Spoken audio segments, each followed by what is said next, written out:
Olá pessoal, tudo bem com vocês? Aqui é o professor José de Geografia e a aula de hoje é sobre a bacia hidrográfica Taquari-Antas e a relação com o desastre climático que vem assolando o Rio Grande do Sul. Quando a gente fala em Taquari-Antas, a gente está falando primeiramente do Rio das Antas. Ele vai nascer na região nordeste do Rio Grande do Sul, entre a cidade de São José dos Ausentes, Bom Jesus, Cambará, e vai ter ali uma confluência de vários rios na região de um outro município chamado Jaquirana.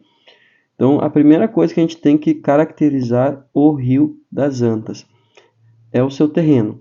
A área que ele nasce é uma área de relevo alto e plano, que a gente chama de planalto, só que não é 100% plano.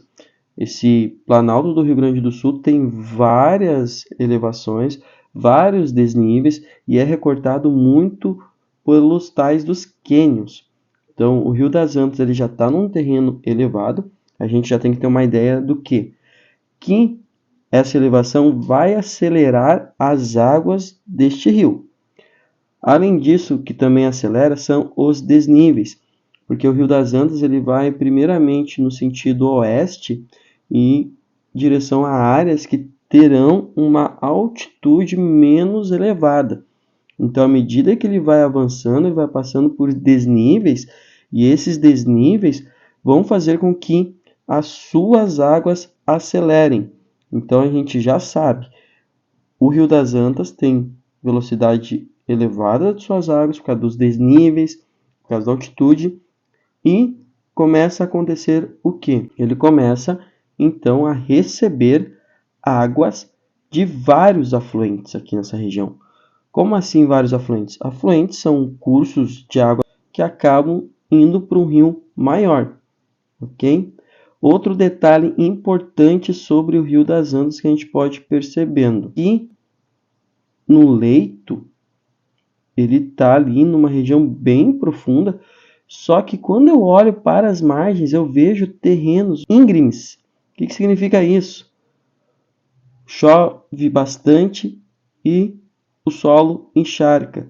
O que vai acontecer ao longo destas margens? Deslizamentos.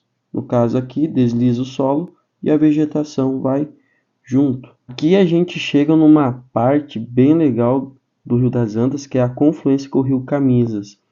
Percebam, isso é uma confluência de rio. É assim que um afluente chega no rio principal. Então, choveu bastante nessa região. Choveu bastante na cabeceira dos rios. Os rios eles não conseguiram dar conta de tanta água que receberam. Mas como que receberam tanta água?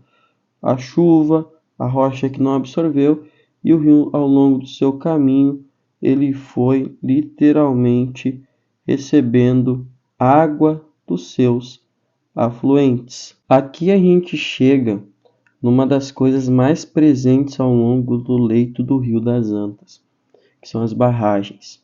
Essa aqui é a barragem Passo do Meio.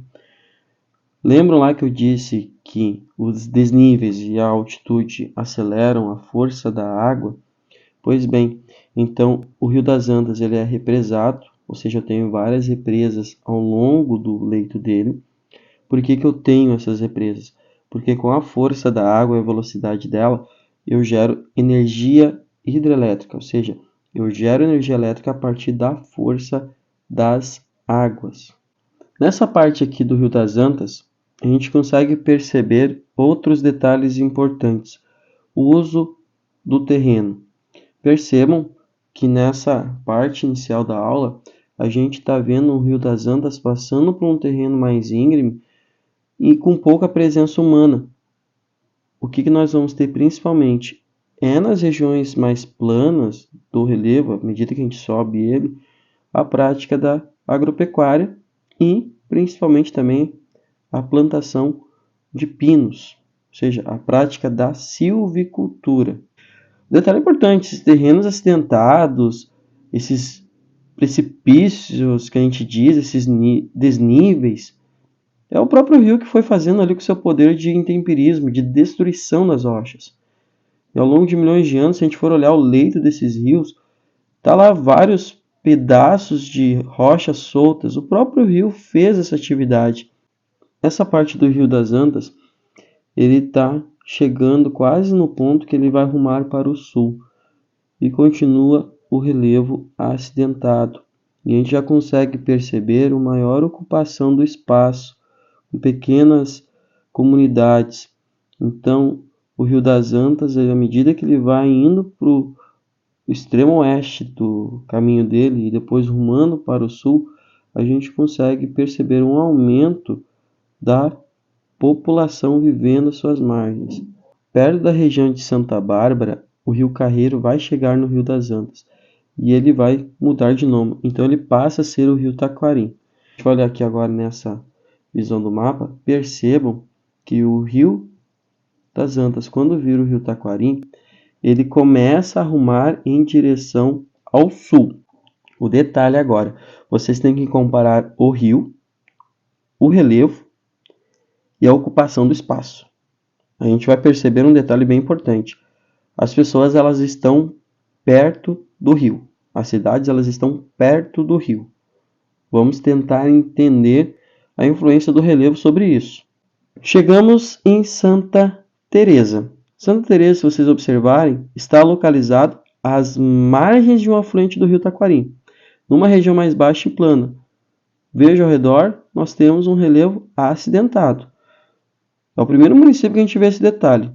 Aqui do outro lado do rio, a gente já percebe a plantação de algum tipo de alimento. Indo em direção ao sul, continuando seu trajeto, aparece ali outra cidade chamada Aratinga. A gente vai indo, percebam que nas margens do rio eu tenho um relevo mais baixo e plano. E quando eu me afasto, é muito comum nessa área a elevação do terreno, os morros. Chegamos agora numa cidade que foi bastante destruída, Mussum. O caso emblemático dessa cidade, novamente, olhem aqui, terreno elevado. Olhem onde está Mussum, terreno mais baixo e plano.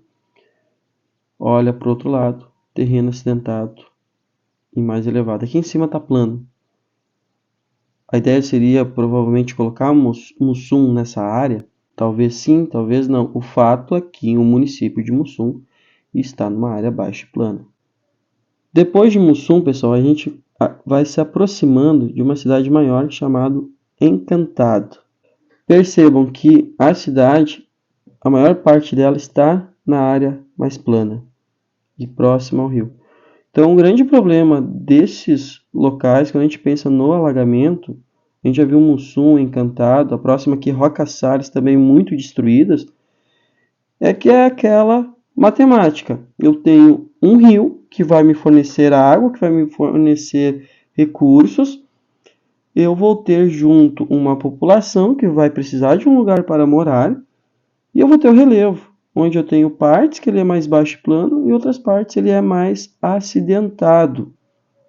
A gente continua no percurso dele, nas partes baixas e planas.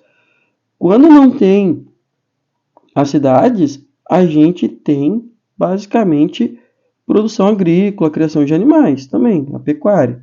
Aqui nessa curvinha, a gente chega em Colinas, um município pequeno que foi muito atingido pelas enchentes. E novamente, olha o detalhe, perto do rio, parte mais plana, não está na parte mais acidentada. Agora, pessoal, a gente vai chegar numa região onde tem duas cidades que têm uma população maior do que os municípios que a gente tem visto. O Rio Taquari, aqui nessa região de relevo, a gente já vê que o relevo ele já é mais plano. Então a gente está literalmente saindo do Planalto, indo em direção a uma depressão. Aqui a gente tem essa ponte que foi inundada pelo rio, a água passou por cima. De um lado eu tenho Lajeado, do outro lado eu tenho o município de Estrela. Então, aqui a gente vai ter muitas pessoas atingidas pelo tamanho da população. Cruzeiro do Sul, nessa curvinha, o rio simplesmente apagou a cidade do mapa. Rumando para o sul, depois que ele passa por essas áreas urbanas, a gente já percebe também a presença de novo muito forte da produção agrícola. Mais ao sul, o rio Taquari vai passar pelo município de Taquari e perto da sua foz ele vai passar ainda por General Câmara e por fim ele vai chegar na sua foz, juntando as suas águas com o rio Jacuí. De um lado vai estar o município de Triunfo, do outro lado vai estar o município de São Jerônimo. O que acontece? Toda essa água do Taquariantas vai se juntar com o rio Jacuim, que está vindo do interior do estado do Rio Grande do Sul. Essa água vai seguir seu caminho junto com as águas do rio Jacuim e vai chegar então ao lago Guaíba. Então, pessoal, essa foi a aula sobre a bacia hidrográfica Taquariantas, que a gente tem que compreender. É uma bacia que nasce numa região de relevo mais alto, assim faz com que o rio tenha mais velocidade.